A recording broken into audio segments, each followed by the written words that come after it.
Picture this. You step off a train in a town you've never visited before. New station, new streets, new postcode. But as you wander toward the center, you feel something odd. A strange kind of déjà vu. There's the same coffee chain on the corner, the same pharmacy with the same layout, the same discount store, the same frozen food shop, the same big-name clothing brand, with the same sale signs in the same font. If someone quietly swapped this high street with the one near your home, would you even notice? It's easy to shrug and say, well, that's just how things are now. Global brands, online shopping, that's life. But what if it isn't just some vague, unstoppable trend? What if there are very specific decisions, rules, and incentives that quietly shaped all of this, like an invisible script running beneath the surface? Tonight, we're going to do something very simple. We're going to take a slow walk down a single street in a single town. Nothing dramatic happens on this walk. No big speeches, no riots, no sudden twists. Just street lights, shop windows, a few passing cars, and your own footsteps. But as we move along the pavement, we'll gently peel back the layers beneath what you see. We'll see how huge companies turned scale into a kind of superpower. How landlords, chasing safety and stability, ended up picking the same tenants again and again. How old planning rules accidentally pushed us toward a world of big boxes and car parks. And how even now there is a quiet shift happening. A new way of thinking about streets, buildings, and small independent shops that might slowly bring back the feeling of somewhere, instead of nowhere in particular. This is a bedtime story about economics, not the noisy kind with stock tickers and headlines, but the soft, hidden kind that chooses what appears on your high street without ever asking your permission. So, get comfortable. Maybe close your eyes for a moment and imagine yourself stepping out into the cool air of early evening, ready for a gentle walk. As evening begins to settle over the town, the streetlights flicker on, one by one, spilling warm pools of light on the cool pavement, catching the rough texture of old brick. The sounds of the day have faded, replaced by a quiet calm, the gentle hum of a passing car, the distant chime of a clock tower. You can see your reflection in the dark windows of the shops as you walk, their displays lit like small stages. Have you ever noticed, on a quiet walk like this, how so many different towns can sometimes feel the same? Perhaps it brings to mind a fond, fading memory of a place that felt truly unique, a street full of character and surprise. This feeling of sameness isn't an accident. It's the result of quiet, hidden economic currents, flowing beneath the surface of our everyday lives, shaping the world around us in ways we rarely see. To understand this feeling, we can start by looking more closely at the familiar shops we see on almost every high street, and the invisible advantages that help them appear, again and again. Those familiar chain stores, the ones you see in town after town, have a powerful, yet almost invisible, economic advantage that helps them spread. Understanding this advantage is the first step to understanding why our streets look the way they do. It begins with a simple principle: the bigger you are, the more efficient you can become. This is sometimes called economies of scale. Imagine you decide to bake a dozen cookies in your own kitchen. You buy a small bag of flour, a carton of eggs, a bag of sugar. Now, imagine a giant factory that bakes millions of cookies every day. That factory doesn't buy small bags of flour, it buys it by the truckload, at a huge discount. The cost of its enormous efficient oven is spread across so many thousands of cookies that the cost for each individual cookie becomes incredibly small. And it's not just about buying in bulk. In that giant factory there are specialized teams and advanced technology for every single step: mixing, baking, packaging, which makes the whole process faster and more efficient, further lowering the cost of each cookie. That same logic applies to a large chain store. They buy their products in massive quantities, getting better prices than a small shop ever could. They build huge centralized warehouses and distribution networks to move those products efficiently. And the costs of big advertising campaigns or new technology are spread across hundreds or even thousands of stores. This efficiency allows them to offer lower prices that small independent shops often struggle to match. But this cost advantage is only part of the story. The buildings themselves and who owns them play an equally important role. If we shift our focus from the businesses inside the shops to the old brick and glass of the buildings themselves, we find another quiet force at work. The decisions made by the owners of these buildings are driven by a simple need for financial safety and predictability. Many of these properties aren't owned by a local family, but by large investment groups that manage money for many people, much like a pension fund. Their primary job is to ensure a steady, reliable return on that investment with as little risk as possible. From their perspective, imagine choosing between two potential tenants. The first is a large, national chain with a famous name, a proven business model, and a strong financial history. They are a low-risk choice, very unlikely to ever miss a rent payment.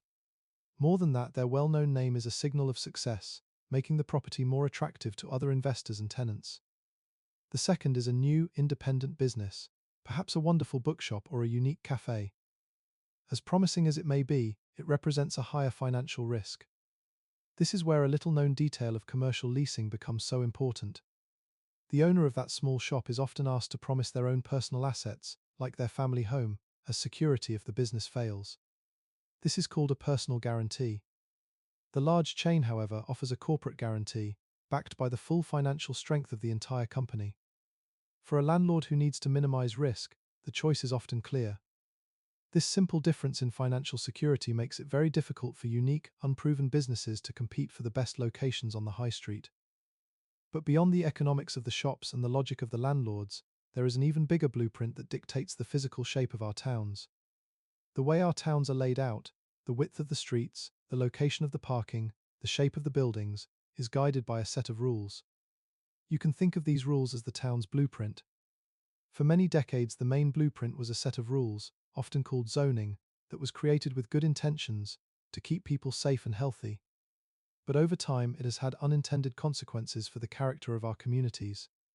This old blueprint sorts everything into separate, distant boxes, a box for houses over here, a box for shops far over there, and another for offices somewhere else.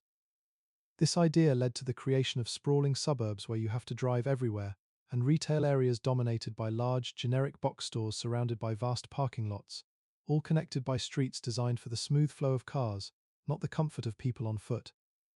This standardized format is perfectly suited for national chains, who can build the very same building, cheaply and quickly, all over the country. But there is a different kind of blueprint, one that cares less about what happens inside a building, and more about the shape of the building and how it fits together to create a beautiful, walkable street. These rules might say that a new building must be built close to the sidewalk, that it must have windows and doors on the ground floor to feel welcoming, or that the streets must be lined with trees. This approach encourages a mix of uses, apartments above the shops, offices next to cafes. It helps create the kind of streets we love to be in, where you can walk under a canopy of trees, with storefronts full of interesting things to see right up against the sidewalk, and maybe an apartment or two above a cafe, bringing life to the street at all hours. This brings us back from the grand scale of the city's blueprint to the personal scale of a single shopper, and to a simple question: in an age where we can buy anything online, what are we truly looking for when we choose to walk down a high street? With the quiet convenience of online shopping, the purpose of a physical street of shops is changing.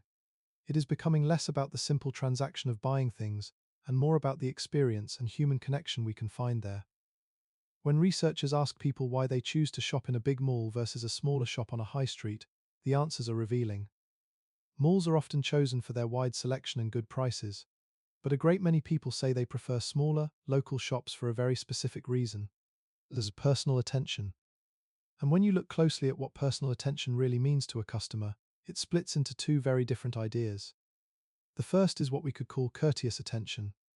This is the simple feeling of being treated with politeness, warmth, and friendliness. This is something that almost everyone values very highly, and it is the great strength of a good independent shop. The second idea is the personal relationship. The feeling that the shopkeeper knows you personally, knows your name, knows your family. And here, the research shows something surprising. For most people, this is the least important factor of all. Sometimes, it is even something people prefer to avoid. The real opportunity for small businesses, then, lies not in forcing a friendship, but in providing a truly professional, warm, and courteous experience. This is something that is deeply human and very difficult to standardize and replicate on a massive scale. These independent shops, the artisan cafes, the local bakeries, they offer something unique that can't be mass-produced. They give a town its identity. They become the quiet anchors of a community, places where we don't just spend money, but where we connect with each other. They fulfill a deep human need for a sense of place, for a feeling of belonging that goes far beyond just buying and selling. And so, The familiar sameness of many of our streets is not a mystery after all. It is the logical, quiet outcome of powerful forces, the simple efficiency of being big, the landlord's understandable search for financial security, and the decades-old rules that shaped our towns for the convenience of cars. But as we come to understand these forces, we can also see a growing desire for something different. We see the value in places with character, in experiences that feel authentic, and in a simple, human connection. These are the quiet economics of our streets, the invisible currents always at work, softly shaping the towns where we live, and work, and dream. Once the vibrant and unique hearts of our communities, high streets across the country are facing a crisis of identity.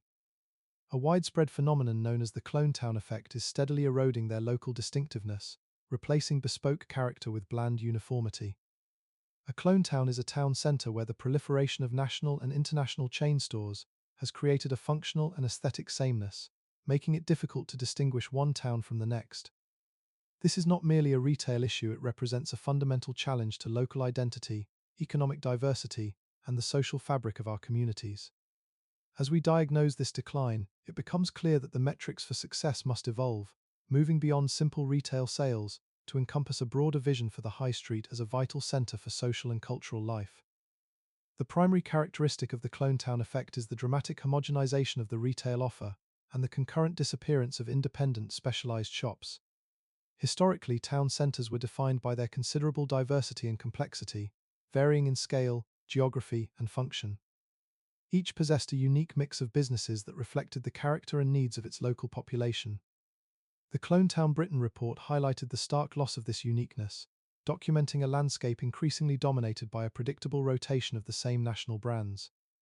This erosion of diversity actively constricts consumer choice and severs the economic and social ties that once bound local businesses to their communities.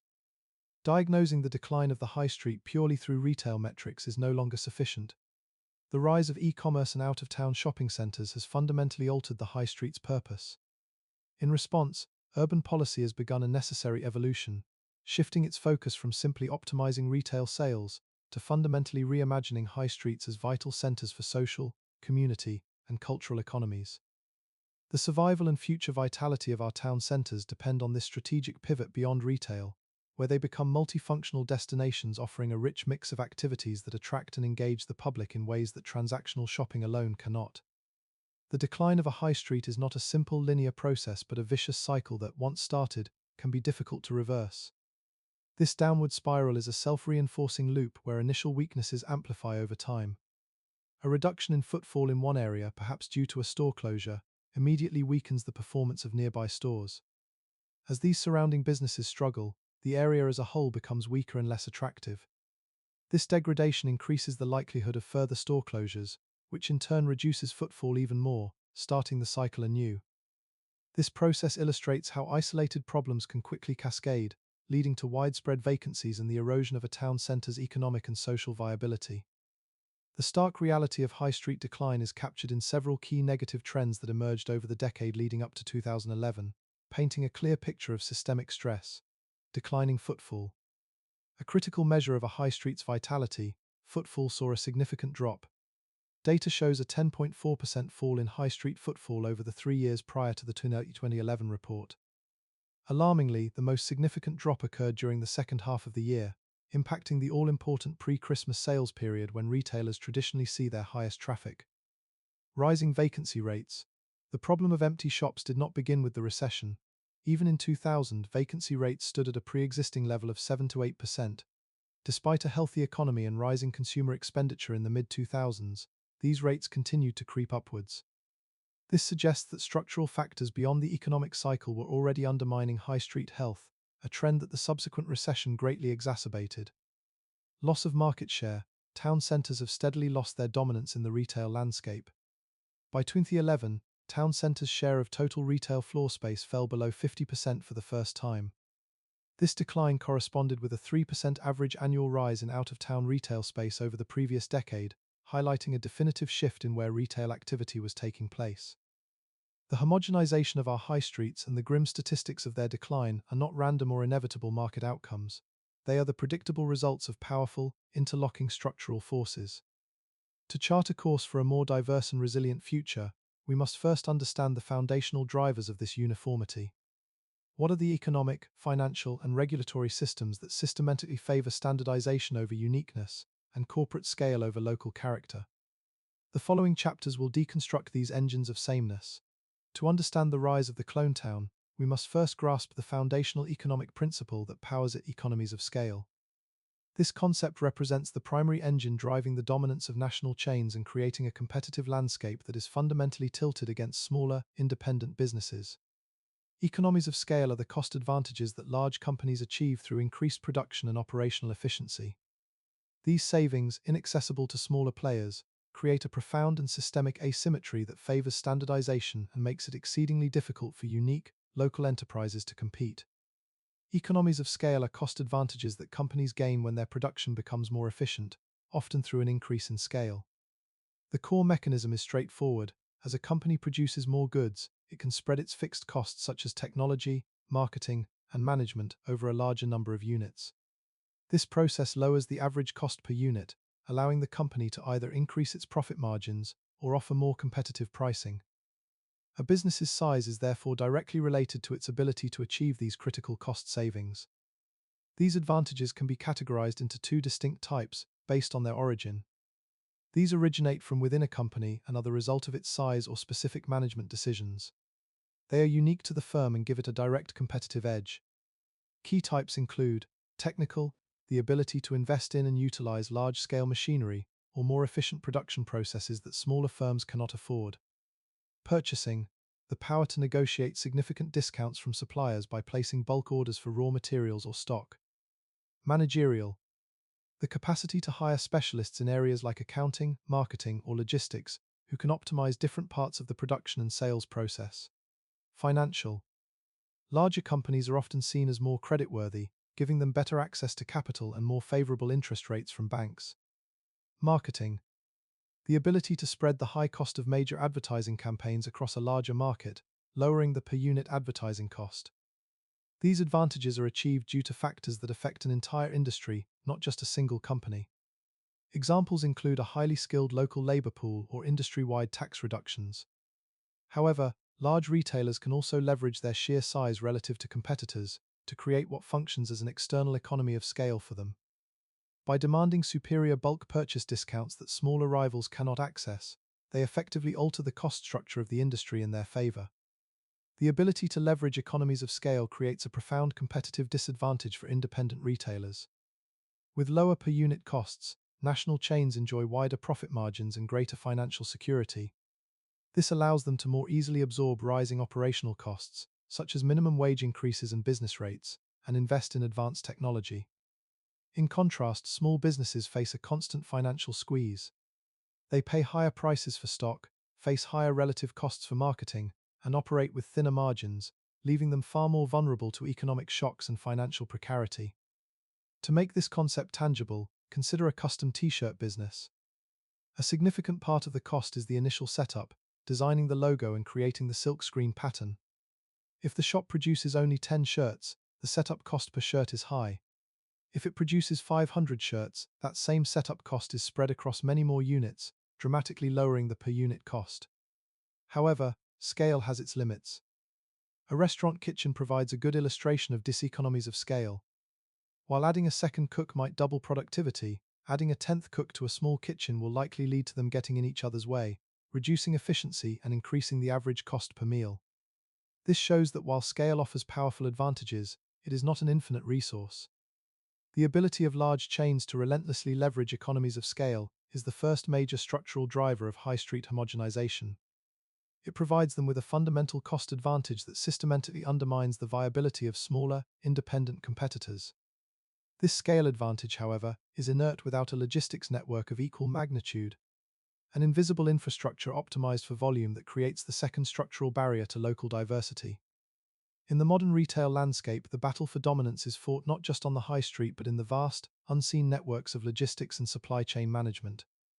The shift towards centralized distribution represents a critical, yet often invisible force that reinforces the power of national chains. This sophisticated infrastructure, optimized for volume and efficiency, creates significant structural barriers for the very independent businesses that provide local character. making the logistics of diversity increasingly complex and costly. A centralized supply chain operates from a single, central command center that uses data analytics to digitally reconnect what were once fragmented pieces of the supply chain. This provides real-time visibility and operational control over the entire network, from sourcing and warehousing to final delivery. This model stands in stark contrast to the decentralized, often siloed approaches that characterized older retail models, where different regions or departments might operate with independent systems and processes. This centralized model provides enormous competitive advantages to national and global brands, allowing them to manage complex networks with unmatched efficiency and control. Key benefits include improved efficiency by eliminating duplicated systems and siloed data. A central command point streamlines operations and improves overall asset utilization. Cost reduction. Centralization lowers operating costs through better management of inventory, optimized transportation routes, and more efficient use of warehouse space. Enhanced resilience. In an era of global uncertainty, centralized oversight makes it easier to respond to disruptions like trade shifts or geopolitical tensions. The ability to see the entire network allows companies to quickly reroute suppliers and adjust sourcing strategies to maintain continuity. Scalability. With standardized centralized processes, onboarding new product lines, suppliers, or even entire brands takes significantly less time and investment, allowing large companies to grow and adapt quickly. The very efficiency that makes centralized logistics so powerful for corporate giants creates a profound and inadvertent market barrier for local diversity. The entire infrastructure, from global warehousing and automated fulfillment centers to optimized bulk transportation, is fundamentally configured for the high-volume, standardized inventory of national chains. It is not designed to handle the low-volume, specialized and often unique product needs of independent retailers. This mismatch makes it physically and financially prohibitive for unique shops to stock specialized goods at a cost that can compete with mass-produced chain products, as they are forced to rely on fragmented and more expensive small-volume logistics. The rapid growth of e-commerce has introduced another layer of complexity centered on the last mile, the final and most expensive leg of the delivery process from a distribution center to the end customer. The increasing consumer demand for short delivery times makes efficient consolidation difficult for logistics companies, which in turn increases transport costs. Large chains, with their vast scale and integrated networks, can absorb these costs or leverage their own internal delivery systems. Smaller businesses, however, which rely on fragmented third-party delivery services, are disproportionately burdened by the rising costs and complexity of meeting last-mile expectations. The modern supply chain is an ecosystem built for scale and sameness. Its structure provides immense cost and efficiency advantages to large organizations while simultaneously creating systemic hurdles for the small independent businesses that are the lifeblood of a diverse high street. This economic and logistical power provides large chains with a level of financial stability and predictability that makes them highly attractive to another key player in the high street ecosystem: the property owner. The composition of our high streets is not simply a product of This retail obligation competition. creates an It is intense profoundly focus on shaped by the generating financial predictable imperatives of long-term property and owners. low-risk income streams. Over the past few To ensure decades, those the consistent institutionalization of distributions commercial real and estate has maintain imposed a portfolio risk-averse stability, financial logic that driven by fundamentally the need to reshaped the high guarantee street's consistent tenant yields ecology. for their investors. This logic Institutional systematically landlords prioritizes exhibit a the corporate distinct and stability logical of national bias chains toward over the national perceived chain volatility tenants. of local retail, Corporate entities provide effectively critical turning landlords assurances into that powerful independent businesses gatekeepers who cannot determine match which robust businesses get a credit chance to open profiles, their doors. proven business models, Commercial real and estate has extremely undergone a low massive default shift towards risks. securitization and These institutional factors control, translate directly driven into in large reliable part by rental the growth income, of real estate which is the investment paramount trusts REITs. concern for any REIT A manager. REIT is an entity that pools This capital preference from a can lead wide to a range of phenomenon known investors as to brand acquire and grabbing, manage a where portfolio of landlords actively income-producing seek out properties, fashionable or much like a well-known mutual fund brands for not real just for their estate. financial stability, The financial but to mandate of a improve the REIT is crucial to marketability and understanding its prestige of a behavior as a shopping centre, landlord. leading to a It is legally sameness across required high to streets distribute in a different significant regions. portion of its taxable The income to market, in shareholders as effect, dividends. operates as a mechanism of financial exclusion, systematically filtering out the very businesses that provide local character in favour of those that offer corporate security. National chains are able to leverage their immense scale to negotiate lease terms that are fundamentally different from those offered to small businesses. This asymmetry manifests in two key areas. Large corporate tenants can negotiate complex lease structures that further de-risk the investment for the landlord. For multi-property holdings, a landlord might use a master lease, which prevents a tenant from closing underperforming locations during bankruptcy they must assume, or reject the entire portfolio of leases as a single package. More commonly, chains utilize long-term NEN 20-year absolute net leases, which shift nearly the entire burden of ownership, including maintenance, taxes, and insurance, from the landlord onto the tenant. This guarantees the property owner a stable, hands-off income stream, making corporate tenants exceptionally attractive. A critical barrier for independence lies in the security required to secure a lease. National chains can provide strong corporate guarantees, backing the lease with the full financial strength of the parent company. In stark contrast, independent retailers are often required to provide personal guarantees. This forces the individual business owner to put their personal assets, their home, their savings, at risk to cover the business's obligations in the event of failure.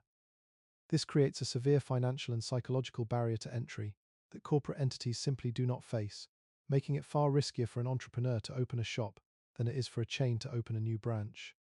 The financial structure of the modern commercial real estate market acts as a systematic filter, favoring the predictable and weeding out the unique under concept.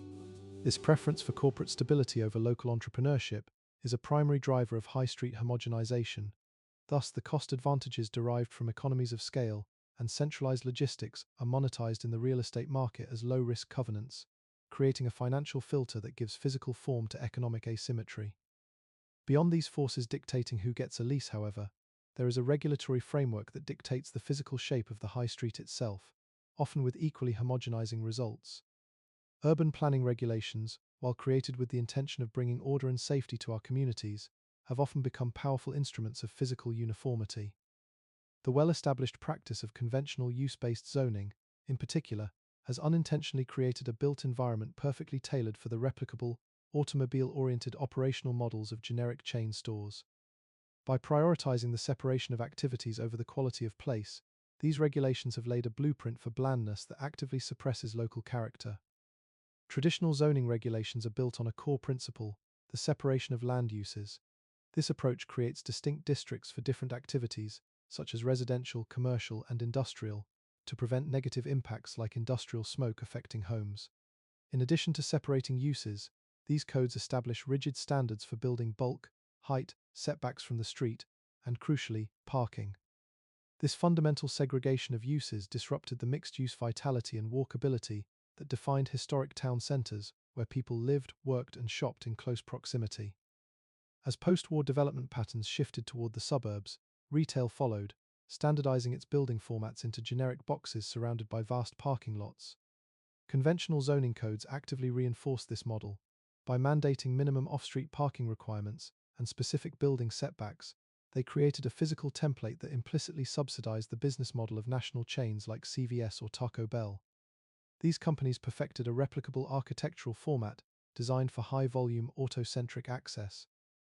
The resulting buildings could be constructed quickly and cheaply anywhere in the country, ensuring that if one has seen one version of a chain store, they have essentially seen them all. The regulatory inertia of conventional zoning solidifies the high street's physical dependence on these large, architecturally generic chains. This system actively works against the needs of independent businesses, which often thrive on the architectural adaptation and creative reuse of existing, historic, and varied street frontages. The standardized template makes it more expensive and legally complex to develop the kind of unique, context-specific spaces where local character flourishes. Breaking from this model requires extraordinary effort.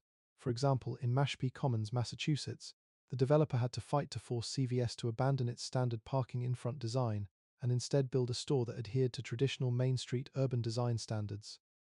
This case illustrates the powerful conviction required to overcome the deeply embedded blueprint for blandness. Conventional zoning acts as a silent partner in the clone town phenomenon.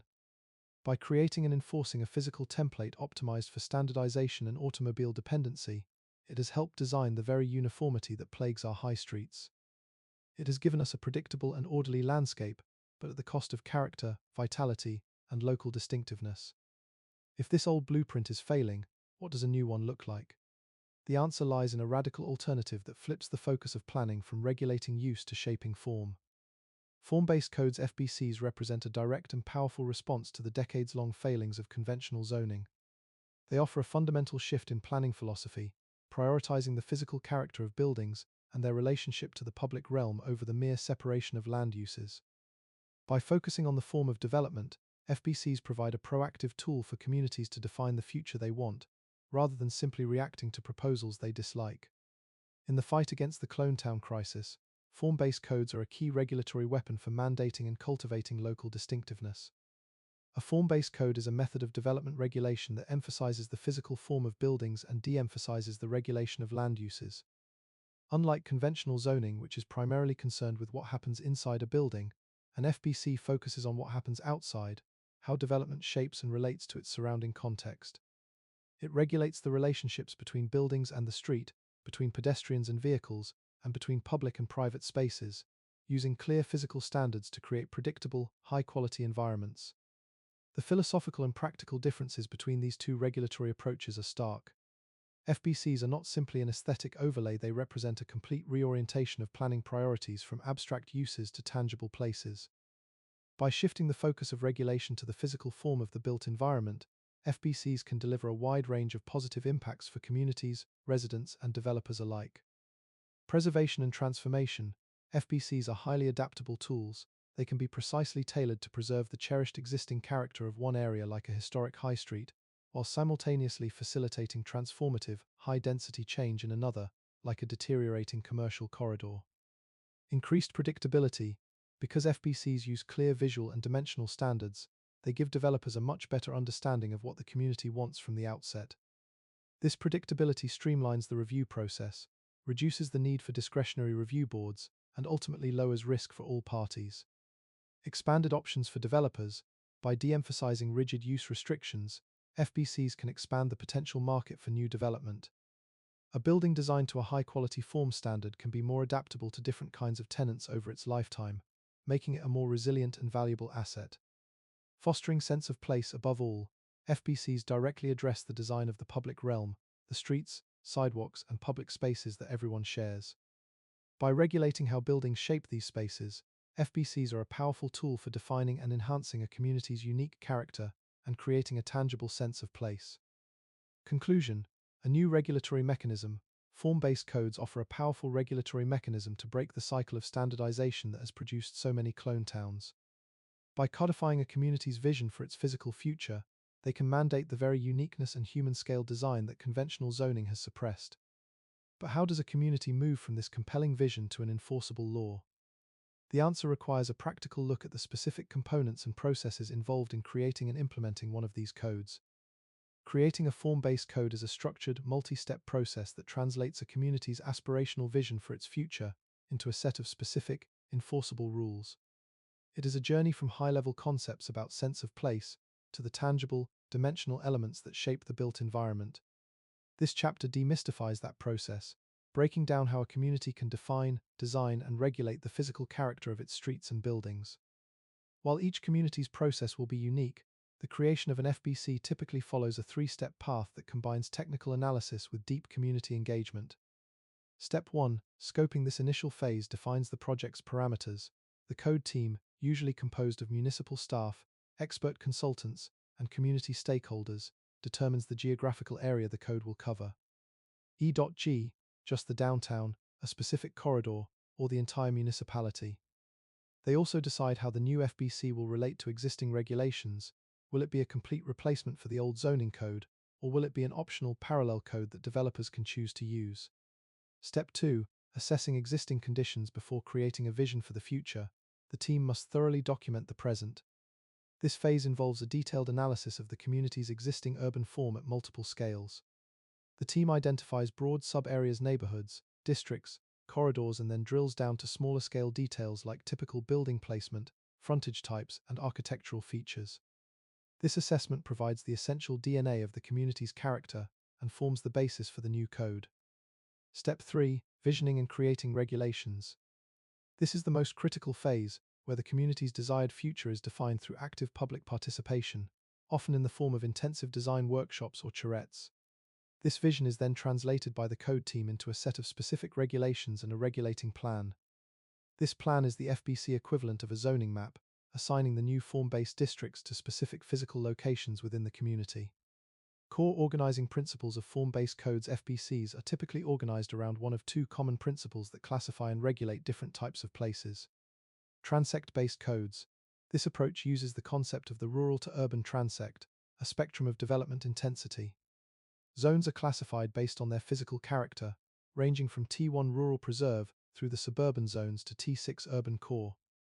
This allows for a gradual and logical transition between different areas in a community. The smart code is the most notable example of a transect-based template code that communities can adapt. Building type-based codes. This approach organizes the code around different building types, such as house, townhouse, or apartment building. Each building type is defined by a specific set of development standards regulating its configuration and placement. This method works especially well for infill development projects, where ensuring compatibility with existing buildings is a high priority. Key regulated elements of a form-based code FBCs achieve their predictability by focusing on a handful of key physical elements that shape the public realm. Thoroughfare types. Rather than treating all roads as mere conduits for traffic, FBCs specify detailed standards for different types of thoroughfares, such as streets, avenues, and boulevards. These standards regulate the number and width of vehicular lanes, the amount of space dedicated to pedestrians and bicycles, the provision of on-street parking, and the spacing of street trees and lights to create a safe, comfortable, and visually appealing environment. Frontage types. The frontage dictates how a building's facade engages with the public realm. FBCs specify which frontage types are allowed in each zone to shape the character of the streetscape. For instance, the shop front and awning type mandates large ground floor windows and a projecting awning, creating a continuous, sheltered pedestrian experience ideal for commercial streets. In contrast, the porch and fence type requires a raised porch and a low fence, establishing a gentle transition between the public sidewalk and the private home, characteristic of a traditional residential neighborhood. Other types include the stoop and the forecourt, each creating a different relationship between private buildings and public sidewalks. Building form and placement. FBCs use standards like the build-to-line to regulate where a building is placed on its lot. Unlike a conventional setback which creates a void, the build-to-line functions as a mandatory building frontage, requiring structures to be placed directly against the sidewalk to form a consistent street wall that encloses the public space, giving it the feel of an outdoor room. Codes also include rules for building height, overall massing, and what elements are allowed to encroach into public space, such as balconies, bay windows, or awnings. Civic spaces. To ensure that public life has a physical home, FBCs define and regulate different types of public spaces. They provide standards for the design and location of parks, greens, squares, and plazas, ensuring these vital community assets are woven into the fabric of the neighborhood, not just leftover undefined spaces. Form-based codes provide a detailed, practical, and legally enforceable toolkit for building better places. They empower communities to move beyond reacting to unwanted development and instead proactively shape a future that reflects their unique values and character. While these regulatory tools can reshape the supply of unique, high-quality spaces, their ultimate success also depends on market demand. As the next chapter will explore, a profound shift in consumer behavior is creating exactly that demand, opening a new competitive frontier for the high street. The rise of e-commerce is often framed as the death knell for the traditional high street. In reality, it is the catalyst for its fundamental transformation. As the purely transactional function of retail, the simple act of buying a product moves online with superior convenience. Physical stores must evolve. They are no longer mere points of sale but must become destinations for experience, inspiration, community, and entertainment. This seismic shift creates a significant market opportunity for businesses that can offer what a website cannot: an authentic, engaging, and uniquely local human experience. The core advantage of e-commerce is convenience. Online retailers have absorbed the simple act of purchasing a product by offering a wider selection, competitive pricing, and delivery directly to the consumer's door. This forces physical high street stores to justify their existence by pivoting to the experience economy. The sheer scale of this shift is undeniable. Forecasts from 2011 projected that non-store retail sales would continue to grow as a proportion of all retail, a trend that has only accelerated. Physical retail must now compete not on transaction, but on interaction and experience. The future of the high street is omnichannel, a seamless integration of the physical and digital worlds. The new purpose of a physical location is no longer just to sell goods but to serve multiple functions within a broader customer journey. Hybrid models like click and collect, where customers order online and pick up in-store, have become essential. Furthermore, stores are evolving into browse-only spaces or showrooms, where consumers can touch, feel, and try on products before potentially completing the purchase online. This evolution demands that retailers see their physical footprint as a crucial part of a larger brand ecosystem, not just a standalone sales channel. The decline of large chain stores, many of which have failed to adapt to the new retail landscape, has left a void in the market. This space is increasingly being filled by independent retailers who are succeeding by focusing on unique offerings that chains cannot replicate. Businesses such as artisan food outlets, vintage clothing stores, and specialized craft shops are thriving by catering to a growing consumer base that values something other than mass-produced products. This demand for authenticity, craft, and uniqueness represents a direct rejection of the Clone Town model and a clear market opening for specialized, independent businesses. Beyond specialized products, consumers are increasingly demanding that their high streets function as centers of social and community life. Research shows that almost 8 in 10 people view local producers as important to their high street's future, expressing a strong desire for more local amenities, restaurants, and cafes. This reflects a fundamental shift in expectations. The high street is no longer just a place for commerce, but a place for community. In this context, independent businesses are more than just economic units, they are crucial community anchors that provide character, identity, and a reason for people to gather. The forces reshaping retail have created a powerful market demand for the very uniqueness, authenticity, and sense of community that the Clonetown model has systematically destroyed. This is not a niche trend but a fundamental shift in consumer values. It creates a clear competitive opening for independent retailers who can provide distinctive products and engaging experiences. But in this new, experience-driven economy, what is the single most important competitive advantage that a small, local business has over a global corporation, and how can they leverage it to win? In the new experience economy, the key competitive advantage for small retailers on our high streets is not product, price, or location, but people. Professional personal attention is the one thing a local shop can offer that an algorithm or a self-checkout kiosk cannot. While this concept may seem simple, recent consumer behavior research reveals a crucial nuance that is vital for business success. Personal attention does not mean what many retailers think it means. This chapter will deconstruct what modern consumers truly value in their interactions with salespeople and provide a strategic guide for leveraging the human advantage effectively. The strategic importance of personal attention is starkly clear. A foundational study analyzing consumer preferences found that for the 35% of consumers who prefer shopping on high streets, personal attention is their primary motivation. This stands in sharp contrast to mall shoppers, who prioritize a wide commercial offer and competitive prices, and for whom personal attention is not a relevant factor. This finding establishes the competitive battleground high street retailers win by excelling at human interaction. To effectively leverage this advantage, however, retailers must understand what personal attention actually entails. A deeper analysis into the specific attributes of service quality reveals a critical split. When researchers asked consumers to rate the importance of different service attributes, the broad concept of personalization fractured into two distinct dimensions that were valued very differently. The success or failure of a small retailer's service strategy hinges on understanding the profound difference between two types of interaction. This dimension of service includes attributes such as employees being polite, courteous, friendly, and pleasant. The research shows that this form of professional, respectful attention is highly valued by consumers. Alongside trust, courteous attention was consistently rated as one of the most important factors in overall service quality. It is the baseline expectation for a positive human interaction in a retail setting. This dimension, in stark contrast, includes attributes like employees take the time to know you personally. Surprisingly, this was consistently rated as the least important factor by all consumer groups. The study's conclusion is unequivocal. While courteous attention is always welcome, personal relationships are less valued and are often even rejected. In fact, only a tiny minority, 4.09% of surveyed customers who preferred shopping streets, cited a personal relationship as a reason for their preference. The modern consumer is not looking for a new best friend, they are looking for professional, respectful, and effective service. These findings carry clear and actionable implications for how independent retailers should manage their customer interactions. To capitalize on the human advantage, managers should focus on professionalism. The primary goal should be to cultivate a culture of professional, courteous attention. Staff should be trained to be helpful, polite, and warm, while stopping short of trying to force a personal relationship with every customer. Hire for soft skills. When hiring, managers should select personnel who naturally demonstrate the ability to be polite and helpful. Recognizing that not everyone is equally qualified for customer-facing roles is crucial, even in family-run businesses. The ability to provide excellent service is a professional skill. Manage expectations for success. The ultimate goal is to build customer satisfaction and loyalty through excellent, respectful service. This is the main tool that small retailers have to differentiate themselves from larger stores and online competitors. Conclusion: the true human advantage.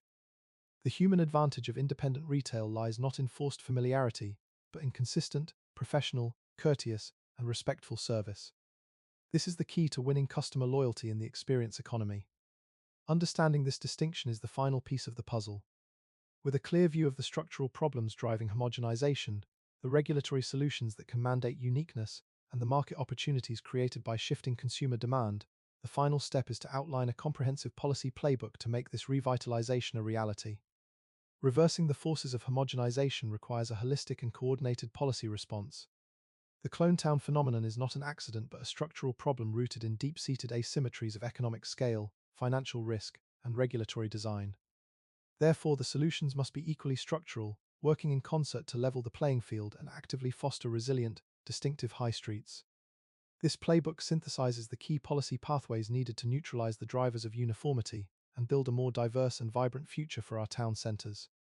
Policy must directly address the risk asymmetry in the commercial property market that systematically favors chains over independents. De-risk independent tenancy. Municipal governments can implement schemes to subsidize or guarantee a portion of the rent or security deposit for new independent businesses. This reduces the landlord's perceived financial risk, making local entrepreneurs more competitive applicants for prime high street locations. Reform lease structures. The use of punitive personal guarantees for small businesses must be limited or regulated to reduce the immense personal risk faced by entrepreneurs. Promoting standardized, equitable lease terms designed for small business incubation can create a more accessible market. Provide targeted logistics support. To counteract the efficiency of centralized chain distribution, local authorities can facilitate the development of local urban fulfillment centers or micro-hubs. These shared facilities can provide cost-effective last-mile logistics for a consortium of independent businesses, helping them compete with the delivery speeds of online giants. Adjust business rates. Comprehensive reform of business rates is essential to ease the financial squeeze on small businesses. A reformed system could favor smaller floor plans or independent occupancy, allowing local shops to compete more effectively on price and invest in growth. Urban planning frameworks must be reoriented to ensure the built environment supports, rather than suppresses, local character. This Mandate diversification is key place-based to planning. drawing people back to town Municipalities must centres and systematically reversing adopt the cycle form-based of codes to decline. replace conventional, Support use-based independent zoning. identity. This will The ensure that resilient new high street development of the future contributes will to a embrace new mixed-use, retail models, pedestrian-friendly, including and showrooming concepts context-sensitive and environment that is activity-based offerings inhospitable that to the cater to generic the box store consumer's model. desire for experiences Utilize over goods. diversity mandates. Policy must Planning powers sustain can and be used to amplify require efforts that unique building support designs and independent mixed-use identity mandates that and actively celebrate the discourage value of local standardized corporate commerce. formats. Concluding By vision. compelling chains to adapt their From architecture ghost to local towns to thriving standards, agoras, municipalities can force the physical homogenization of our nonconformity high and protect streets is local the character. predictable outcome of specific Finally, policy and public market policy must choices, explicitly not an redefine what inevitability. constitutes a successful The high evidence street, demonstrates that moving the beyond a current narrow system, focus on retail optimized for sales. corporate efficiency and Pivot to investor community stability, function. Success systematically metrics must be selects against expanded to retail evaluate diversity and social, local cultural, and character. community engagement But this tide can indicators. be reversed. The primary goal By should be to implementing a generate foot coordinated traffic through a strategy diverse that range of de-risks attractions, independent not just tenancy, shopping. mandates unique and Integrate social and human-scaled public architectural amenities. forms through Policy should form-based actively promote the codes, integration of and public officially services. redefines the high street as a crucial centre for our social and cultural economies. A 21st century agora. We can build a different future. We can transform our town centres from declining retail districts into vibrant, resilient and distinctive places that genuinely reflect the true character and spirit of their populations.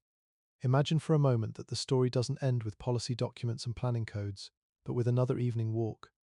Not tonight, and not on this street as it is now, but on some future evening, on a high street that has quietly, patiently changed. You step out again into the soft blue of dusk. The air is cool, the sky is somewhere between day and night, and the first stars are just beginning to appear like faint pinpricks above the roofline. The streetlights hum and glow as they did before, but something feels different. At first you can't quite say what it is. The bricks are still old, the pavements still slightly uneven in places, the same clock tower still marks the rhythm of the hour, but the street no longer feels like a copy of anywhere else. As you walk, you notice how the buildings hold the street like cupped hands, rising up in a gentle line on both sides.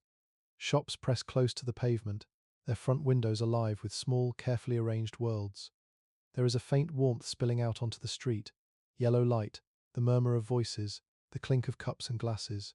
You feel, quite simply, that you've arrived somewhere, not just moved through space. On your left there is still a bakery. The sign above the door is not a global brand, but the name of a family, two names joined together with an ampersand and a small hand-painted illustration. The smell of bread and cinnamon drifts out as someone opens the door, and for a moment the scent settles around you like a soft blanket before the door sighs shut again. A small chalkboard in the window reads "Baked today from local flour" in careful handwriting, not a standard corporate font. Next door is a narrow, tall-fronted bookshop. Its window is full of small notes, staff recommendations, handwritten reviews, little cards saying, "If you liked this, try that." You realize this window is not a standardized corporate display designed by a head office, but a conversation between the people who work here and the people who pass by. It is not efficient. It is not optimized. It is unmistakably human. Further along, there is a cafe with large windows and high ceilings. The chairs don't match perfectly. Some are wooden, some upholstered with different fabrics, like they have been collected over the years rather than ordered in a single delivery. Inside, you see people reading, talking, working on laptops, a couple playing a board game at a corner table. At the back, a small notice board holds posters. A poetry night on Thursday, a local choir looking for new voices, a lost cat, a flyer for a repair cafe where people can bring broken appliances to be fixed instead of thrown away. It is a place to be, not just a place to buy. You keep walking. There are still chains here, of course. A world without them would not be realistic, and perhaps not even desirable. A familiar pharmacy sign glows softly above a neat shop front, and a well-known grocery logo shines from the corner of the street. But something is different even about these. Their buildings bend to the shape of the street rather than the other way around. They meet the pavement with windows and doors and awnings instead of blank walls and parking lots. Their presence is part of a pattern, not the whole pattern. The sameness has loosened its grip. If you look more closely, you can sense the invisible work that made this possible. Somewhere, at some point in the past, a group of tired but stubborn people sat around tables with large maps spread out in front of them. They argued about building heights and frontage types and where exactly the build-to line should be drawn. They talked about how wide the pavement should be so that trees could grow and people could sit at small tables without feeling squeezed by traffic. They wrote regulations, but they were really writing a story about the kind of place this could become. Some of those people were planners, some were designers, some were just residents who came along to a meeting after work because they were tired of seeing their town hollowed out. Someone fought, patiently and repeatedly, for streets where walking felt natural and pleasant, where the ground floors of buildings stayed active, where windows could never be replaced with blank boards and plastic banners without a conversation first. In another room, far less romantic, there were spreadsheets and contracts. People who understood finance stared at columns of numbers and asked, what would happen if we shifted just a little of this risk away from the small shopkeeper? Someone designed a pilot scheme for rent guarantees. Someone else proposed an incubator lease for new businesses with lower initial rates and shorter terms, enough to test an idea without risking everything a family owned. Perhaps a landlord, once hesitant, tried it, just once. They let a small cafe take the place that a chain might have filled. The first year was uncertain, the second was busy. By the third, people said, let's meet at that cafe, and the address became a reference point on the mental map of the town. The landlord discovered something subtle and important. Certainty does not only come from large corporate covenants, it can also come from a street that people love, from an area that never quite empties out, from a place that feels alive. All of these choices, regulatory, financial, personal, are invisible as you walk. You don't see them, you just feel the result. A little further along the street, you pass a small shop selling things you didn't know you wanted until you saw them. Handmade ceramics, a gently humming corner with a tiny espresso bar, shelves of notebooks and pens. By any strict efficiency measure, this shop makes no sense. It is a collection of small, carefully chosen things that could never compete on price with a global marketplace that ships overnight. But that's not what it's trying to do. Inside, you see the human advantage in action. The person behind the counter does not ask your name, does not insist on a conversation about your day, does not make you feel obliged to form a relationship. But when you ask a question, the answer is thoughtful. When you say you're looking for a gift, they ask a simple, kind question. What kind of person is it for? And then they help you choose. They wrap the item with care, as if wrapping were an art, not a chore. When you leave, you feel oddly lighter, as if you have briefly stepped into a small pocket of the world where attention is still given freely and fully. This is courteous attention. Unforced, unsticky, free of obligation. It leaves no debt. It simply lifts, gently, like a hand placed lightly on your shoulder as you pass. As you walk, you begin to notice more layers. Above the shops, lights are on in windows, apartments, offices, studios. There is a person watering a plant on a small balcony. Another sits at a desk with a lamp, working late. A cat watches you from a window ledge, tail flicking slowly. The high street is not a separate zone walled off from life, it is threaded through with it. In the distance, you can hear music, not loud but spilling softly from an open door where a small venue hosts local bands on weekends and poetry readings midweek. On the square ahead, a few people sit at the edge of a fountain, eating something from paper boxes. Children run around, their laughter rising and falling in unpredictable arcs. A group of older people occupy a bench mid-conversation, jackets buttoned against the evening cool. They are not here to shop, they are just here. This is what happens when a town decides that its centre is not only a marketplace but its living room. As you cross the square, you might think back to the statistics from the past: the falling footfall, the stubborn vacancy rates, the loss of retail share to out-of-town centres. Those numbers once told a story of decline. But numbers are not destiny. They are snapshots of a system operating under a certain set of rules. Change the rules, and the system tells a different story. In this future high street, footfall is not driven solely by a few anchor chain stores. It comes from many small sources: a weekly street market with local producers, a shared workshop where people come to learn how to fix and make things, a small theatre in a building that once held a department store, now divided into smaller units. There is a clinic, a library branch with a little reading room that opens late 2 evenings a week, a co-working space on the upper floor of what was once just a single shop. The high street survives not by returning to what it once was, but by becoming more than it ever used to be. Of course, this is still an idealized image. Not every shop thrives. Some units are between tenants. A poster in one window announces a pop-up space available for local makers. There are moments of scruffiness, of imperfection. That too is part of what makes the place feel real rather than curated like a showroom. The goal was never perfection, it was resilience, variety, and a feeling of belonging. As you keep walking, your thoughts drift back to your own role in all of this. In the present, your high street may not look like this. It may feel tired, hollowed out, or overly polished in a way that feels strangely empty. Yet the same invisible currents are there, waiting to be nudged, planning codes that could, one day, be rewritten, lease norms that could be gently shifted, local experiments that could be tried. You, as one person, cannot rewrite zoning maps overnight or reinvent commercial real estate. But there are softer levers, quieter choices. Every time you choose to buy a small thing from a local shop, you are not just making a transaction, you are casting a tiny, cumulative vote for the continued existence of that place. When you choose to spend an evening walking here instead of scrolling endlessly at home, you are adding your presence to the footfall that planners and landlords quietly count. When you attend a small local meeting about town centre strategy that sounds dry on paper but shapes real decisions, you add one more voice asking for streets made for people, not just for cars and balance sheets. None of these acts are dramatic. They are small, almost invisible, like the forces that created the clone towns in the first place. But slow, invisible forces are precisely the ones that matter most over time.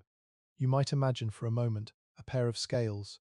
On one side sit all the structural advantages of sameness: economies of scale, centralized logistics, corporate covenants, risk-averse REITs, and inherited planning codes. Heavy weights, stacked over decades. On the other side, at first there is very little. A handful of independent shops, a few planners with stubborn ideas, some residents who care, a small grant program, a pilot project, a new code adopted in one district as a cautious trial. The scales do not tip immediately, they shift almost imperceptibly. But then, over years, weights are quietly added. A micro-logistics hub that helps local businesses offer delivery, a reformed business rate that lightens the load on small units, a landlord who discovers that a unique, bustling street brings down their vacancy risk, even if one independent shop occasionally fails, a form-based code that protects the fine grain of the street from being erased by a single large blank facade. Consumer preferences add their own weight. People begin to talk, perhaps without realizing it, about that street that feels nice to walk down, the one with trees and lights and interesting windows. They go there more often, they tell friends, they post a photo. The data that once told a story of decline slowly, quietly starts to tell a story of return. And now, in your mind's eye, you return to that future evening walk. You are nearing the end of the high street now. The shops are thinning out, giving way to quieter residential buildings. The sounds fade, the clatter of plates, the soft murmur of conversations, the occasional burst of laughter. In the distance, a bus sighs at a stop and pulls away. The clock tower chimes again, the notes floating across the rooftops before dissolving into the night. You stop for a moment and turn around. From here you can see the street as a whole. Not every sign, not every detail, but the general shape of it. A gentle curve of facades, a ribbon of light along the pavement, small clusters of people lingering, not rushing. There is no single building that dominates, no giant box looming over the rest. Instead, there is a kind of steady rhythm, A sequence of doors and windows and awnings, trees and benches, bright interiors and quieter corners. It is, quite simply, a place. As you stand there, you might think back to the earlier question. In an age when we can buy almost anything online, what are we really looking for when we walk down a high street? Maybe now the answer feels clearer. We are not walking here for the cheapest possible goods. Those live elsewhere, in distant warehouses, humming conveyor belts and efficient algorithms. We are walking for something softer, less measurable, the reassurance of other people's presence, the low murmur of shared life, the chance of a small, pleasant interaction, the discovery of something unexpected in a shop window. We are walking to feel grounded in a specific somewhere, rather than floating in a generalized everywhere. You turn back toward home. The pavement feels familiar under your feet. Your reflection passes through shop windows, layered with displays and the reflections of other people, and the glow of the streetlights. For a moment, the glass holds a little collage of everything: you, the town, the lights, the faint impression of the sky, the economic currents beneath all this. The scales of production, the lease covenants, the planning frameworks are still there, still powerful, but they are no longer pushing in one direction only.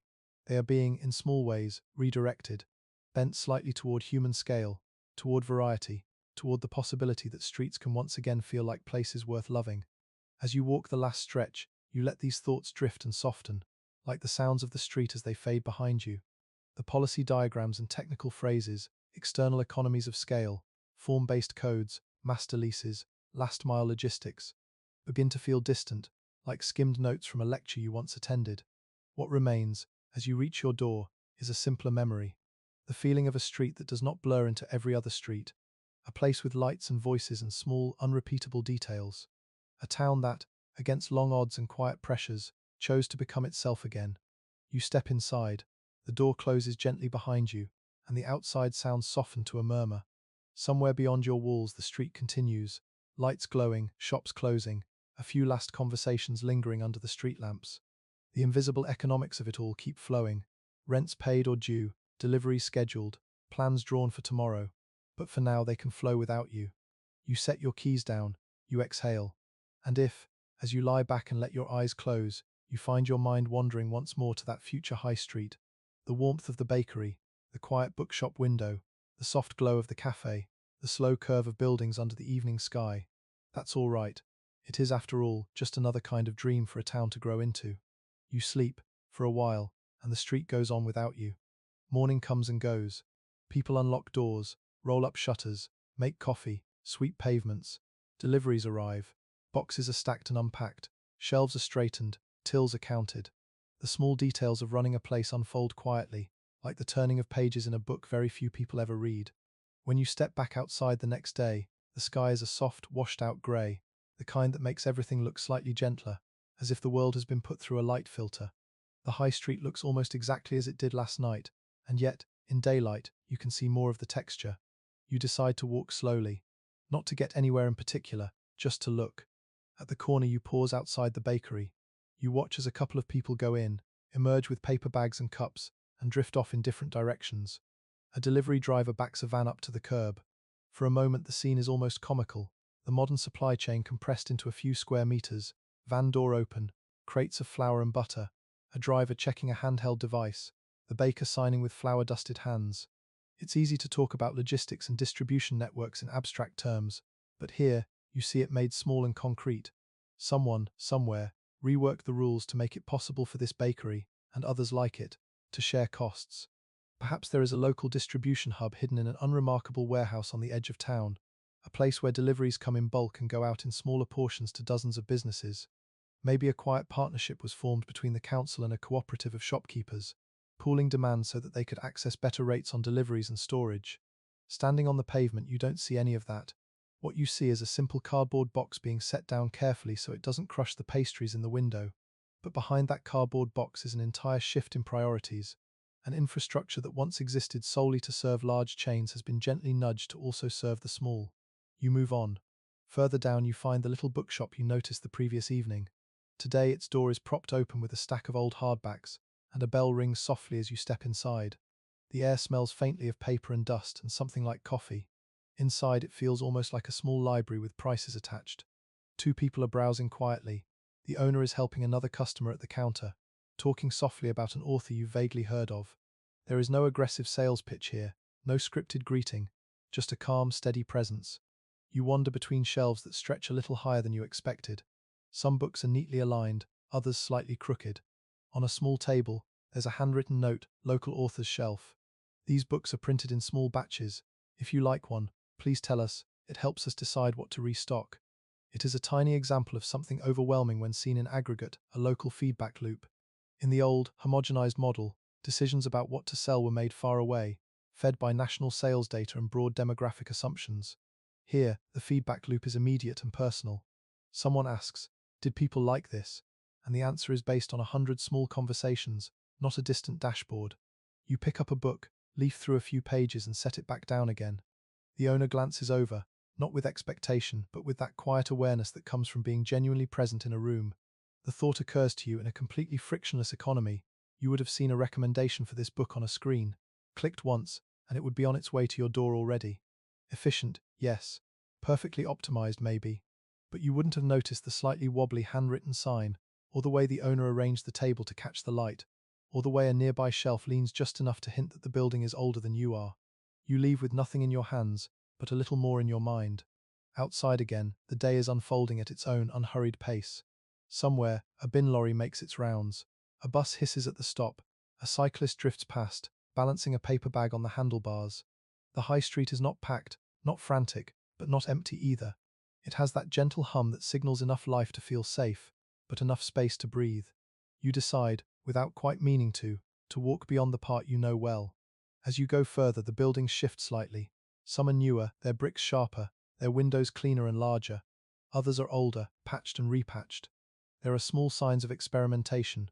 A shop unit that was once empty now has a simple, temporary-looking sign in the window advertising a pop-up gallery. Another, painted in a bold colour, houses a repair cafe where people bring broken lamps and radios and phones to be coaxed back into working order.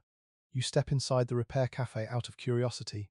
The room is bright with mismatched tables and a few workbenches. At one, someone is carefully taking apart a toaster. At another, a laptop lies open, its screws lined up in a neat row. There is a low buzz of conversation. A board on the wall lists today's appointments, but the schedule doesn't seem rigid. Time flows a little more loosely here. This too is part of the new high street ecosystem, not primarily a place to buy something new, but a place to keep something old alive. Economically, it may not be the biggest engine of revenue, but it supports a different sort of value skills, connection, a sense of shared resourcefulness. And quietly beneath the surface, it reduces waste, slows the churn of consumption, and gives people one more reason to come here instead of scrolling in isolation. You watch for a while as someone explains how a fuse works to a teenager who looks both interested and slightly overwhelmed. Then you slip back out, letting the door close softly behind you. As you walk again, your mind drifts to the people whose decisions made this street possible. You imagine, for instance, a landlord who owns one of these buildings. Perhaps they are not a huge fund but a smaller investor, or a family trust, or a pension fund that decided to adopt a different strategy. They sit in a meeting room somewhere, looking at a chart with two lines on it, one representing the predictable income from a single large chain tenant, the other representing a diversified mix of smaller tenants backed by a local guarantee scheme. For years, the first line always looked safer. Now, slowly, the second line has become less jagged, smoothed by policies that share risk and by a high street that has regained its magnetism. Vacancies don't linger for years, because people actually want to start things here. The landlord realizes, perhaps reluctantly at first, that a uniquely vibrant street can be as solid an investment as a standardized one, sometimes more so. On another day, in another room, you picture a planner pinning up large printed photographs of this very street in a before state. Shuttered units, faded signage, blank facades, a road dominated by parked cars and moving traffic. Next to those images are sketches of what might be: trees added, pavements widened, on-street parking reconfigured, upper floors brought back into use. At first, people were skeptical. "We can't take away parking," they said. "We can't force developers to build to the street. We can't ask chains to abandon their standard designs." But someone kept pushing, armed with data about footfall and case studies from other towns that had tried. Over time, the idea shifted from impossible to experimental, and from experimental to obvious. In retrospect, at least, you turn these imagined scenes over in your mind like stones in your hand. The future high street, you realize, is not just the result of good ideas, but of countless small acts of persistence. People asking again and again, could we do this differently? and refusing to accept that the only way to build is the way things have always been done. As midday drifts toward afternoon, you find yourself back near the cafe you saw last night. You decide to go in. Inside, the atmosphere is unhurried. The barista takes your order with that blend of warmth and professionalism that doesn't demand a backstory. While you wait, you notice a small sign on the counter. We pay our staff a living wage. Our prices reflect that. Thank you for helping make fair work possible. It is a direct, simple acknowledgement of something often invisible: labour as a real cost, not an afterthought. In the old model, pressure to keep prices low would have squeezed wages or hours. Here, the cafe is quietly inviting customers into the economic reality of the place. If you want streets like this, with humans who have time to be kind, someone has to pay for that time. The sign isn't confrontational, it's just honest. You take your drink to a small table by the window and watch the street through the glass. People come and go. Some carry bags, some don't. Some walk with purpose, others drift. A few faces are familiar from earlier, small repetitions in the pattern. You think about how this street would look on a balance sheet. To a distant investor, it might register as a set of yields and valuations, rental incomes and maintenance costs. Yet those numbers would be animated by what you see now.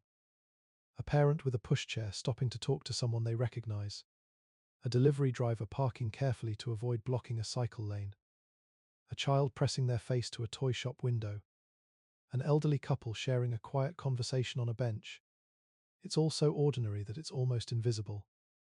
But ordinary life is exactly what high streets are for.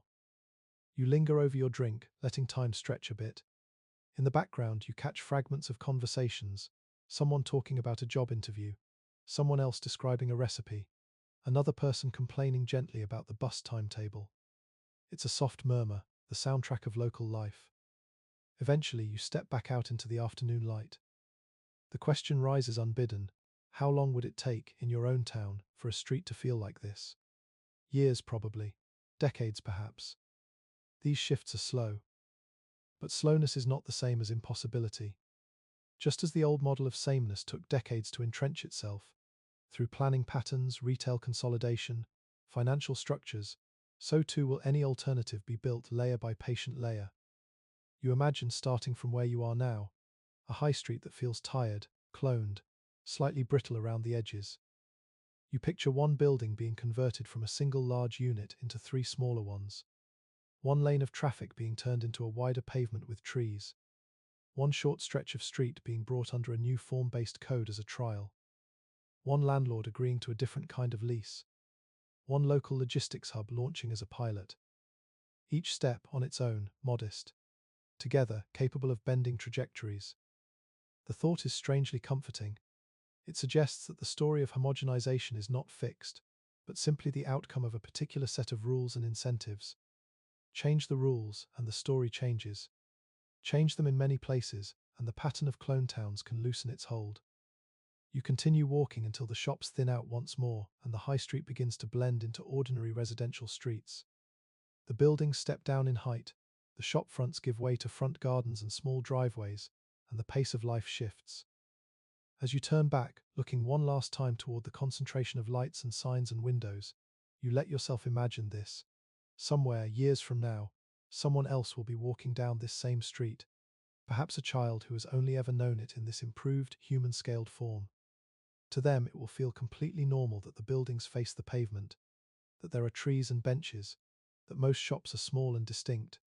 They will not see it as a miracle. They will simply think, this is what a town centre is like.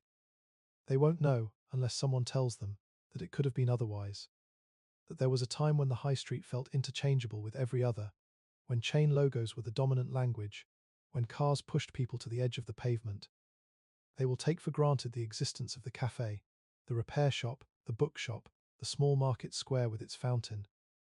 And perhaps, one evening, after a long day, they will walk down this street as the sun sets and the streetlights blink on, one by one.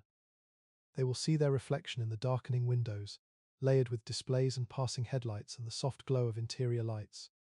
They might not think about economies of scale or zoning regulations or lease covenants at all. They will just feel something very simple and very important. I live somewhere, not just anywhere, here. As that thought settles in you, standing where you are now, in your own time, with your own town as it really is, you may find that the distance between your present and that imagined future feels a tiny bit smaller than it did before. The invisible economics of our streets will go on working whether we notice them or not. But when we do begin to notice them, to trace the lines from a lease term to a shopfront, from a planning code to a streetscape, from a delivery network to a display of goods, we gain something powerful, the understanding that these currents can be redirected. And with that understanding comes a quiet, persistent hope that the places where we live and walk and daydream can be shaped, not just endured, that sameness is not a law of nature, but a habit, that a high street, under the right conditions, can slowly remember how to be itself again. You take a breath, turn toward home, and let the ordinary rhythm of your footsteps fold these thoughts back into the background hum of your day. The street continues behind you, alive in small ways.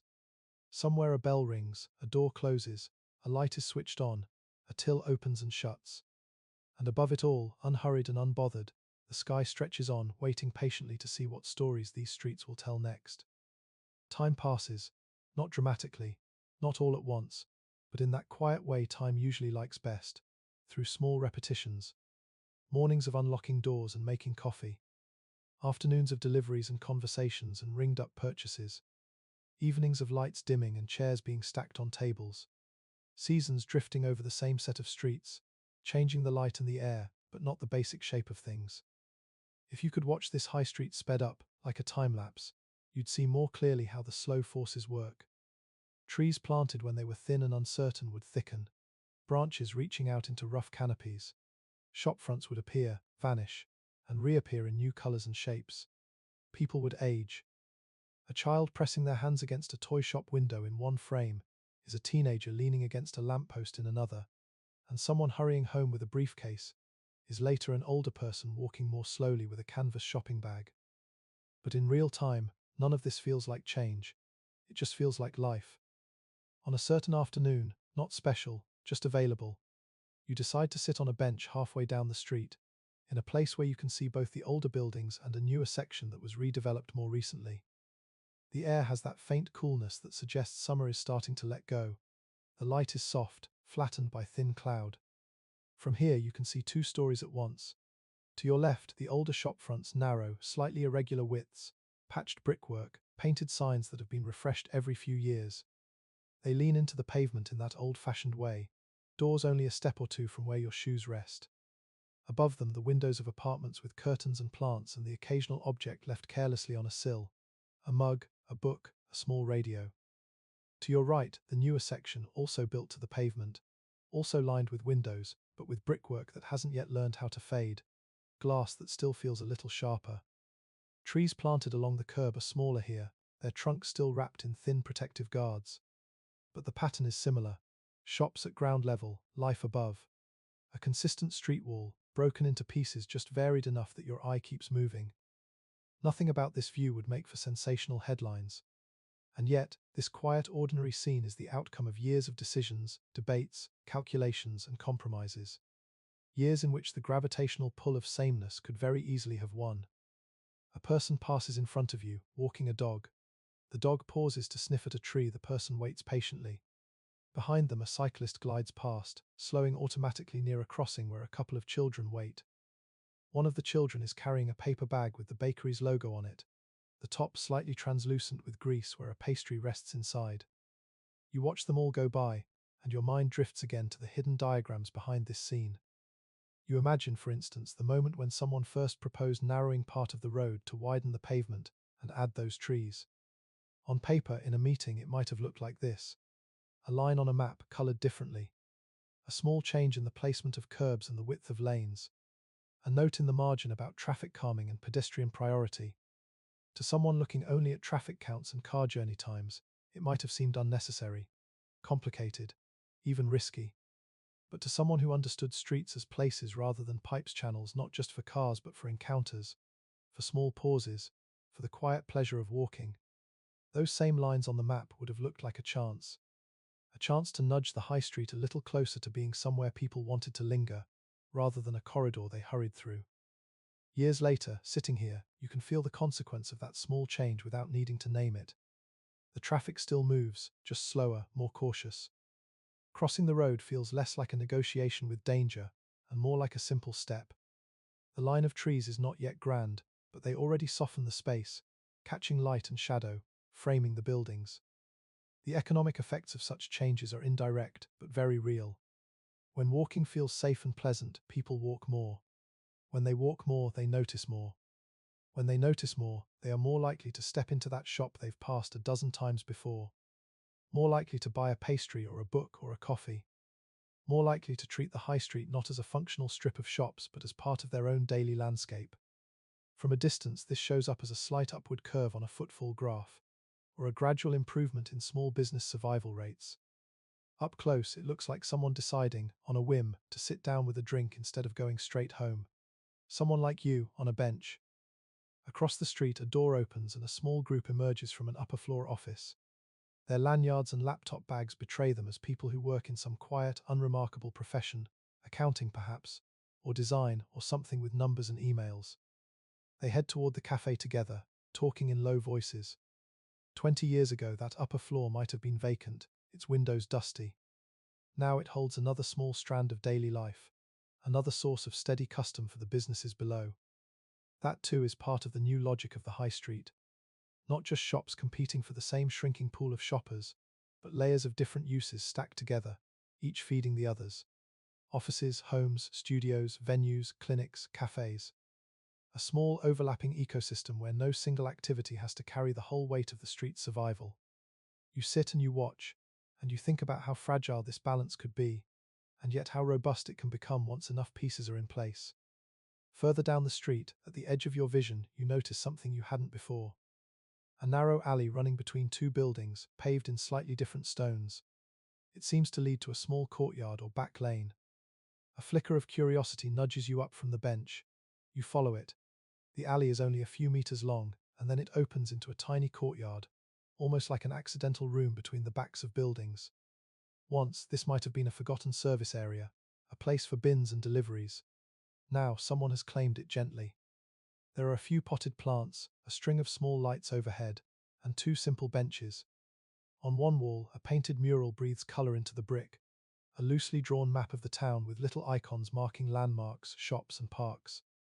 A small sign reads, "Courtyard, public space, open to all, please treat it kindly." You sit for a while here too. It's quieter than the main street, but you can still hear the distant murmur of traffic and voices. Somewhere nearby, a radio plays faintly. A door opens, and someone steps out with a bag of rubbish, pauses and smiles apologetically as they pass. This is not a grand plaza or a famous square.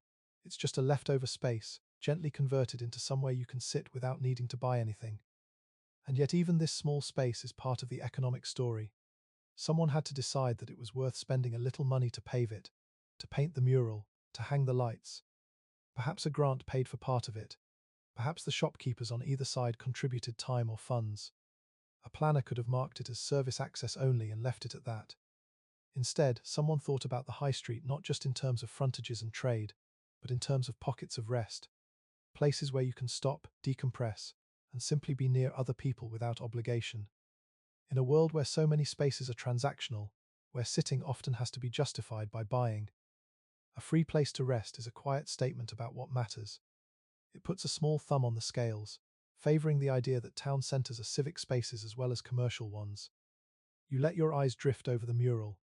The shops and landmarks drawn there are stylized but recognizable. The bakery, the bookshop, the cafe, the little square with the fountain, a river on the edge of town. A small note, off to one side, reads, "Map updated annually with community suggestions." You imagine those annual updates, someone standing here with a clipboard or a tablet, asking passers-by what they think should be added. Maybe the repair cafe appeared on the wall one year after enough people mentioned it. Maybe a new music venue will appear next year. The mural is not just decoration, it's a record of what people consider important in their town. The clone town of the past had no need for such a map. Its defining feature was interchangeability. The landmarks were brands, not places. Here the brands are present but not central. The landmarks are the specific, the local, the slightly idiosyncratic. Later, when you stand up and wander back toward the main street, you carry with you a small realization. The difference between a clone town and a lived-in town is not made by a single dramatic intervention, but by layers of small decisions to value particularity over copy-paste convenience. You rejoin the high street and let your steps carry you, without intention, past the bookshop again. Through the window you see a small sign you hadn't noticed before near the till. First-time local authors, shelf space available. Talk to us. It is such a modest offer. A few inches of shelf perhaps in a shop that already has limited room. Yet to someone who has written a book in the evenings after work, wondering if anyone will ever read it, those inches of shelf might be a threshold between a private hope and a small public reality. The economics of that decision, strictly speaking, might be questionable. Those inches of shelf could hold a bestseller that sells more reliably. But the owner has decided that part of their role is not just to sell books, but to host possibility. In aggregate, 1,000 such small decisions, across bakers, baristas, tailors, bartenders, planners and landlords, create a high street that feels different. Not because the laws of economics have been suspended, but because human values have been woven into them. You carry on walking, past an optician, a small grocery, a florist arranging stems in buckets of water on the pavement. Each one, in its own way, is negotiating the same set of pressures: rent, wages, competition, supply costs. Each one is making a different set of trade-offs in response to those pressures. Together they form the visible layer of a deeper system of choices about what kind of town this will be. As the afternoon starts leaning almost imperceptibly toward evening, the light shifts once more. The buildings grow softer around the edges, shadows lengthen, reflections in the windows become more pronounced. The scene begins to rhyme with the one that opened this whole story: an evening walk, streetlights, quiet. Only now you understand more of the undercurrent. You know that somewhere, out of sight, there are spreadsheets tracking the performance of those rent guarantee schemes, reports on how the new planning codes are working, studies on footfall changes since the pavements were widened. There are heated meetings about budgets and boundaries and the allocation of limited resources. Not every policy works perfectly. Not every experiment succeeds. Some shops will still close, some plans will stall. But you also know that none of this is fixed. Every arrangement of buildings and leases and routes and shop fronts is provisional, the current expression of past decisions. Tomorrow's decisions can change the expression. Not effortlessly, not quickly, but genuinely. You reach the end of the high street again, where it folds into quieter residential streets. You pause, looking back one more time. The lights are beginning to appear in the shop windows as the day softens into evening. The bakery is close to closing, someone is flipping chairs upside down on tables. In the cafe, the glow is warmer now, more golden. The bookshop window announces a small reading event in a couple of days' time. A few people dawdle in front of the florist, deciding whether to take home something that smells like the last of summer. You feel something like gratitude, though you might not name it that. Gratitude for the existence of streets where human life is visible and varied, where the built environment doesn't erase difference but frames it, where the quiet economics of scale and risk and regulation have been tilted just enough to let particularity survive. You think again of that imagined child of the future, for whom all this will feel normal. For them, perhaps, the idea of a clone town will seem faintly strange, something from before, like old photographs of streets full of cars and empty pavements. They might learn about it in school as a phase of urban history, the era when efficiency was prized so highly that landscapes became repetitive, when the internal logic of logistics overshadowed the external experience of place. And maybe, if they are particularly curious, they will ask how the change happened, how high streets like this emerged or re-emerged in so many towns, how the tide of sameness was slowed and redirected. The answer, you now know, will not be a single story about a single law or a single heroic figure. It will be a story about steady, patient shifts in the rules and incentives that sit beneath daily life, about people in offices and council chambers and back rooms deciding that local character and human-scale design were worth the extra effort, about landlords discovering that a town that people love is a safer investment than a lineup of identical tenants, about consumers understanding that every pound they spend is part of a pattern. Mostly, though, it will be a story about countless ordinary days on streets like this, people opening shutters, making coffee, sweeping pavements, choosing where to go on a quiet evening. You turn away at last and begin your own journey home.